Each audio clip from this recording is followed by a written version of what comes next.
Assalamualaikum warahmatullahi wabarakatuh. Selamat pagi. Perkenalkan, nama saya Muhammad Taufik Ibrahim. Kembali lagi dengan kami Bang Booster, yaitu kontingen dari Sepertipa 1 dan juga Sepertipa 1. Di sini kami ada kelompok yang membuat storytelling. Kira-kira storytelling kalian berisi tentang apa?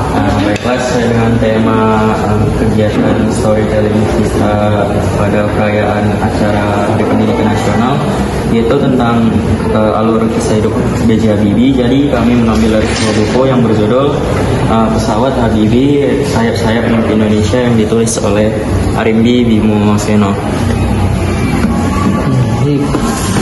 Semoga karya yang dihasilkan menarik ya. Kemudian yang kedua, kita ke kelompok membuat poster. Jadi kira-kira poster apa yang akan kalian buat? Kami akan membuat poster Habibie dengan pesawatnya. Nah, di sini kami sudah buat pesawat satu di bawah. Kemudian di sini kami akan memindahkan objeknya ke sini. Terus pesawat lagi, dan di atasnya akan kami tambahkan kata-kata seperti quotes-quotes dari Pak Habibie. Baiklah, sepertinya akan menjadi sebuah yang mengejutkan. Baiklah, kita lanjut ke kelompok selanjutnya. Di sini kita ada kelompok yang membuat puisi. Jadi kira-kira puisi apa yang akan kalian ciptakan? Tentang apa gitu? Tentang Habibie dan pesawatnya. Jadi tentang kisah hidupnya atau prestasinya atau apa gitu yang akan Tentang kalian ciptakan? prestasi dan kehidupannya dalam membuat pesawat. Baiklah. Kelihatannya bakal sangat mengejutkan. Kemudian di sini ada kelompok yang membuat lagu. Ya, kira-kira lagu tentang apa yang akan kalian bawakan nanti? Di sini kami dari kelompok cipta lagu akan menciptakan sebuah tembang tentang bapak bangsa kita, yaitu Bapak B.J. Habibie. Sedikit bocoran bahwa lagu ini akan berisi tentang perjalanan bapak bangsa kita, dan pastinya akan seru untuk didengar bersama-sama. Jadi demikianlah perkenalan dari kami, kontingen Sepertipa 1 dan Sepertipa 1. Lebih kurangnya saya minta maaf. Assalamualaikum warahmatullahi wabarakatuh. Selamat pagi.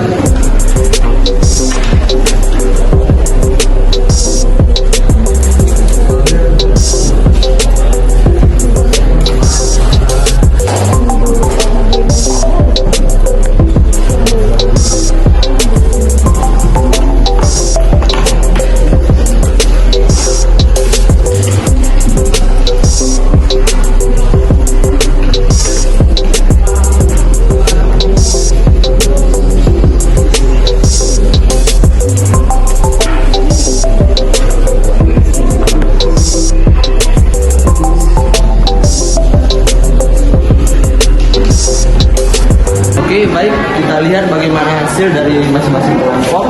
Dengan kelompok Oscar, bagaimana dengan storytellingnya?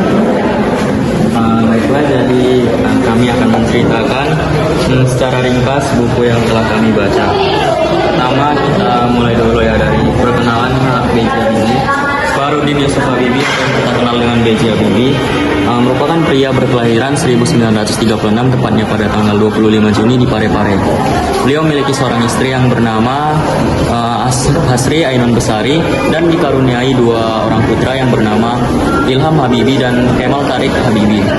Ayah beliau yang berketurunan dari Bugis, tepatnya daerah Makassar, merupakan mahasiswa lulusan Universitas Pertanian di Bogor, dan ibunya Tuti Martini merupakan seorang dokter yang berhasil meraih gelarnya pada umur 19 tahun. Kemudian sejak kecil Habibie gemar bermain permainan Micano, atau sekarang kita sering mengenalnya dengan nama Lego, yaitu menyusun berbagai bongkahan plastik yang dapat diubah menjadi berbagai objek apapun yang kita inginkan. Sejak kecil Habibie juga sudah bercita-cita ingin menjadi insinyur, di mana beliau ingin menciptakan sebuah pesawat. Beliau terinspirasi untuk menjadi seorang insinyur daripada ada seorang insinyur yang cukup terkenal di daerah beliau tinggal, yaitu Insinyur Sumawi. Oleh sebab itu dia semakin percaya diri ingin menjadi seorang insinyur. Kemudian B.J. Habibie berkuliah di Jerman selama 19 tahun. Kemudian beliau kembali ke Indonesia atas permintaan Pak Harto, di mana atau Pak Soeharto merupakan presiden kedua Indonesia.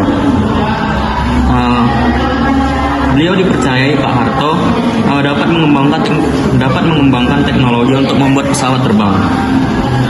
Dengan hati dan langkah yang ringan, Habibie pun segera pulang ke tanah air dan memenuhi permintaan Pak Harto untuk mengabdi di negaranya Indonesia. Perlu kita ketahui juga ada fakta unik bahwa B.J. Habibie juga pernah menolak salah satu tawaran industri pesawat yang sangat terkenal di dunia, yaitu Boeing Air. Untuk penjelasan berikutnya akan dijelaskan oleh teman saya Adila. Inisiatif membuat pesawat terbang sudah dicetuskan dari jauh-jauh hari oleh Insinyur Soekarno. Sejak Januari 1950, Bung Karno sudah mengirim putra-putri terbaik bangsa ke luar negeri untuk belajar membuat pesawat terbang dan kapal laut untuk mengangkut barang. Habibie dikirim pada gelombang keempat pada tahun 1954. Dengan dukungan penuh dari Pak Harto, beliau pun mewujudkan ide Bung Karno menjadi kenyataan. Melalui industri pesawat terbang Nusantara atau IPTN, Habibie ingin menjadikan Indonesia sebagai pabrik pesawat terbang. Mimpinya membuat pesawat Indonesia pun terwujud. Nama Gatot Kaca dijadikan sandi N250. Pesawat terbang komersial pertama yang 100% dibuat oleh Habibie bersama putra-putri terbaik bangsa. Dengan berhasilnya produksi pesawat N250 ini, Indonesia dianggap mampu bersaing secara teknologi di dunia internasional. Di dunia internasional, Habibie dipanggil sebagai Mr. Crack, yang diambil dari teori yang ia buat, yaitu teori Crack. Melalui teori ini dapat mengkalkulasikan keretakan pada badan pesawat yang disebabkan oleh kelelahan. Selain berkontribusi di dunia penerbangan, B.J. Habibie juga berkontribusi di dunia politik Indonesia loh, yaitu selama 20 tahun ia pernah menjabat di kursi menteri. Selama 72 hari ia sebagai wakil presiden, dan terakhir selama 517 hari ia menerjang badai sebagai presiden. Selama dia menjabat sebagai presiden, ia berusaha mengkondusifkan krisis Indonesia pada tahun 1998 sebagai akibat akhir dari jabatan Bung Harto. Selama ia menjabat sebagai presiden, banyak sekali rintangan yang ia lalui. Namun hingga akhirnya ia berhasil menjadi presiden dengan baik. Namun ada satu penyesalan yang ia dapat selama presiden. Baginya, dosa terbesarnya adalah saat Timur Leste melepas diri dari Ibu Pertiwi karena sudah tidak tahan lagi untuk bersatu dengan Indonesia. Meskipun jabatannya telah berakhir, Habibie tetap memutuskan untuk berkontribusi di dunia demokrasi. Meskipun dia tidak ingin menjabat presiden selama 2 periode, ia mendirikan Habibie Center, sebuah lembaga dengan misi mengawali demokrasi agar berjalan dengan semestinya. Semua karya dan perjuangan Habibie bukan hanya berasal dari kejeniusannya semata-mata, tetapi karena semua kerja keras yang telah dia lakukan. Habibie juga mengatakan bahwa ia memiliki jutaan cucu intelektual, yaitu orang pintar yang mempengaruhi dunia. Untuk cucu intelektualnya, ia memiliki beberapa pesan agar bisa memajukan Indonesia dan menjadi manusia yang berguna. Yang pertama, carilah ilmu setinggi-tingginya dan jangan lupa Al-Quran dan umatnya. Tidak ada yang tidak mungkin. Mari membangun bangsa, karena bangsa lain tidak akan datang kemari dan membangunnya. Kita semua bisa seperti Habibie, asalkan kita tetap konsisten. Ingat untuk mencatat detail agar ingatan kita menjadi lebih baik. Dan yang terakhir, fokus pada bidang yang kita cintai dan biarkan orang lain saja yang menilainya. Perjuangan Habibie dilalui bersama Ainun. Dorongan dan kata-kata Ainun yang lembut tapi meyakinkan selalu membangkitkan semangat baru dalam dirinya. Pantang menyerah dan harus fight. Habibie dalam suka dan duka selalu ada Ainun yang menyemangatkannya dan memberikannya kekuatan. Begitu juga sebaliknya. Habibie punya panggilan kesayangan dan indah untuk Ainun. Salah satu diantaranya adalah My Little Angel. Habibie itu pernah bilang ke Ainun kalau dia bakal pergi dulu karena ayahnya Ainun dan ayahnya Habibie pergi lebih dulu. Tapi takdir Allah berkata lain. Saat Ainun sakit, Habibie harus bolak-balik Jerman Indonesia karena Ainun tidak boleh berlama-lama di negara tropis. Ketika Ainun wafat, Habibie berpesan, alangkah baiknya jika penyampaian bentuk duka cita tidak dalam bentuk karangan bunga, melainkan dalam bentuk biaya yang akan dikirimkan ke rekening yayasan sosial milik Ainun. Di pekan-pekan pertama kepergian Ainun, hampir setiap hari dia pergi ke makamnya untuk melepas kerinduan dan membaca doa. Saat rindu menyergap, Habibie biasanya berdoa dan menuangkan kerinduannya dalam bait-bait puisi. Untuk mencerna kehilangan soulmate-nya itu, dia perlu waktu yang cukup lama. Karena beliau sering menuangkan kerinduannya dalam bentuk kata-kata. Banyak buku yang ditulis sendiri oleh Habibie. Salah satunya yaitu Habibie dan Ainun. Buku Habibie dan Ainun sudah diterjemahkan dalam 7 bahasa, yaitu Indonesia, Inggris, Arab, Belanda, Jerman, Jepang, dan Mandarin. Buku ini juga sudah difilmkan sehingga banyak orang yang ingin mengalami kisah cinta seperti Habibie dan Ainun. Meskipun memperhatikan Ainun, Habibie tetap menjaga sisi spiritualnya. Habibie tumbuh menjadi muslim yang berusaha menghayati agamanya. Lebih dari itu, Habibie merasa membutuhkan sholat. Habibie menikmati momen bersujud di atas sajadah 5 kali sehari. Habibie juga suka melaksanakan puasa Senin Kamis.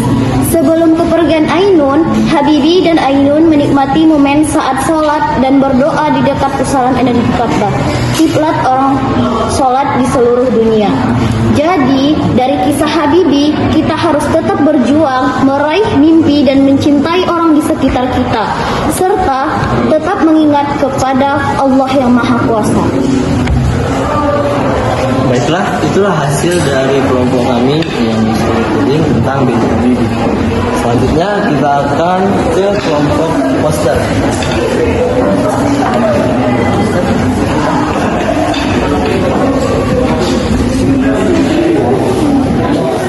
Yang kita lihat posternya. Baiklah, kita kelompok selanjutnya yang dimana kelompok ini menciptakan puisi. Ya, jadi kami dari kelompok Cipta Puisi membuat puisi dengan judul Gatot Kaca. Ya, nantinya pada teks ini dijadikan sebuah lirik lagu oleh kelompok Cipta Lagu.